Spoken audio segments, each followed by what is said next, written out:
హీరోయిన్‌గా తెలుగు ప్రేక్షకులకు పరిచయమైన రేణు, తర్వాత కాలంలో కాస్ట్యూమ్ డిజైనర్‌గా, నిర్మాతగా, డైరెక్టర్‌గా తన మల్టీ టాలెంట్‌తో ప్రత్యేక గుర్తింపు తెచ్చుకుంది.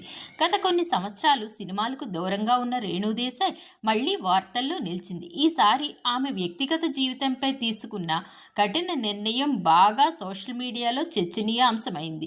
ఒకప్పుడు పవర్ స్టార్ పవన్ కళ్యాణ్ సరసన నటించి తెలుగు ప్రేక్షకుల్ని మెప్పించి చెరగని ముద్ర వేసిన రేణు దేశాయ్ ఇటీవల కాలంలో ఓ ఇంటర్వ్యూలో తన ఫ్యూచర్ ప్లాన్స్ గురించి మాట్లాడుతూ అందరినీ ఆశ్చర్యచకితులను చేసింది.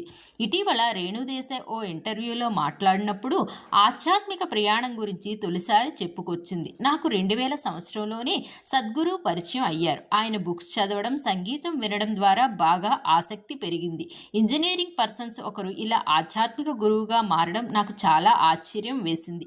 ఆయన జీవిత కథ చదివిన తర్వాత ఆయన ఆశ్రమానికి వెళ్ళి ప్రత్యక్షంగా చూసి వచ్చి కూడా ఆశ్రమంలో దేవి విగ్రహం చూసిన క్షణం నుంచి ఆ విగ్రహాన్ని చూసినప్పుడు నాకు తల్లి దగ్గరికి వెళ్లే భావన కలిగేది. శివుడికి, వినాయకుడికి భక్తురాలనే కానీ దేవిని మాత్రం తల్లిలాగా భావించి పూజలు చేస్తాను. అందుకే ఆ విగ్రహాన్ని ఇంటికి కూడా తీసుకుని వచ్చాను అని చెప్పుకొచ్చారు. అదే సమయంలో నేను దేవత దగ్గర ఏమీ కోరుకోను, ఆ తల్లి ఏమి ఇవ్వాలో ఆమెకే తెలుస్తుంది అంటూ ఆధ్యాత్మిక విశ్వాసాన్ని వ్యక్తం చేశారు రేణు.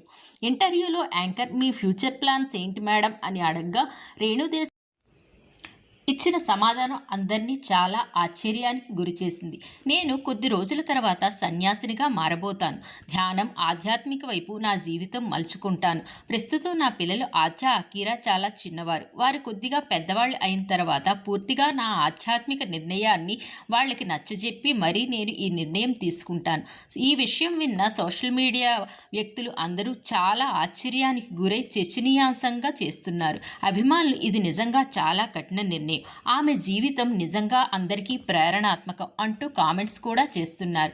రేణు దేశాయ్ని తన పిల్లలు ఆద్య, అకీరా గురించి చెప్పుకొస్తూ వారికి నచ్చిన మంచి మార్గంలో వెళ్ళమని చెప్తాను. నేను ఎప్పుడూ ఆ విషయంలో ఒత్తిడి చేయను.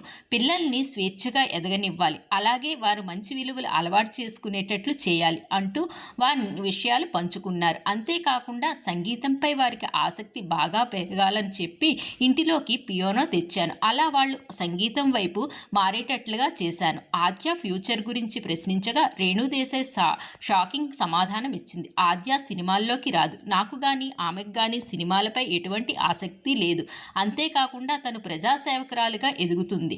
తన లైఫ్లో కూడా అలానే ఉంది.